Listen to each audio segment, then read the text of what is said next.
నేను లంచ్ చేస్తున్న టైంలో ఒక పెద్దాయన వచ్చి ఒక హోటల్ దగ్గర భిక్షాటన చేయటం చూశాను. ఆ హోటల్ అతను ఏమీ లేదని చెబుతుంటే కనీసం మంచినీళ్ళన్నా ఇమ్మని అతను బ్రతిమలాడుతుంటే చూశాను. కానీ అతని చూపు మాత్రం అక్కడ తయారు చేస్తున్న ఫ్రైడ్ రైస్ మీద ఉంది. అప్పుడు అతను అక్కడున్న ఒక ఖాళీ వాటర్ బాటిల్ తీసుకొని దాని నిండా మంచినీళ్లు పట్టి ఆ పెద్దాయనకి ఇచ్చాడు. నేను గమనించిన ప్రకారం అతను చాలా ఆకలి మీద ఉన్నాడనిపించింది. ఆ ఇచ్చిన మంచినీళ్లతో కడుపు నింపుకునేలా ఒకేసారి 1/2 లీటర్ పైన నీళ్లు తాగేశాడు.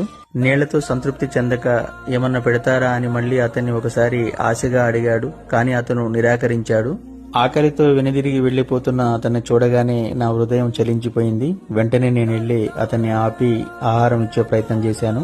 వెళ్లిపోతున్న ఆ పెద్దాయన్ని పిలిచి ఆకలవుతుందా, ఏమైనా తింటావా అనగానే వెంటనే తింటాను అన్నాడు. పట్టపగలే ఇంతమంది జనాల మధ్య ఒక వ్యక్తి ఒక ముద్ద అన్నం కోసం అలమటించిపోతుంటే చాలా బాధగా అనిపించింది.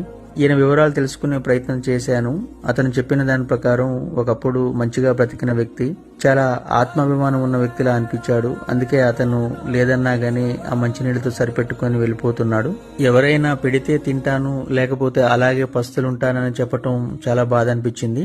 ఆకలితో ఆశగా చూస్తున్న ఇతనికి దగ్గరుండి ఒక 3 eggs తో ఎక్కువ క్వాంటిటీ వచ్చేలా ఎగ్ ఫ్రైడ్ రైస్ చేపించి ఇచ్చాను. అప్పుడప్పుడు మనకి రోడ్లపైన ఇటువంటి భిక్షాటన చేసుకునే వాళ్ళు కనిపిస్తారు. వాళ్ళ జీవితాల వెనక ఎన్నో చెప్పుకోలేని బాధలు, ఎన్నో కష్టాలుంటాయి. కొంతమంది తినటానికి ఎక్కువై పడేస్తుంటారు. కొంతమంది ఆత్మాభిమానంతో అడుక్కోలేక ఆకలితో తిరుగుతుంటారు. అటువంటి వ్యక్తుల్ని మనం ఒక్కసారి మనసు పెట్టి చూస్తే మనకు తెలిసిపోతుంది.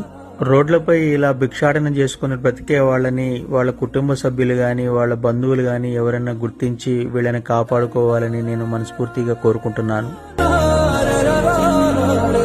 ఆకలి బాధలు లేకుండా సమయానికి ఏది తినాలంటే అది, ఎటు వెళ్లాలంటే అటు, ఏది కొనుక్కోవాలంటే అది, ఇంత మంచి జీవితాన్ని ఇచ్చిండంటే ఇబ్బందుల్లో ఉన్న వాళ్ళకి, ఆకలి బాధలతో అలమటించే వాళ్ళకి, కష్టాల్లో ఉన్న వాళ్ళకి మన వంతు ఎంతో కొంత సహాయం చేయాలని మాత్రమే అర్థం. ప్రతి ఒక్కళ్ళు ఎంత సంపాదించినా ఏం చేసినా ఈ ముద్ద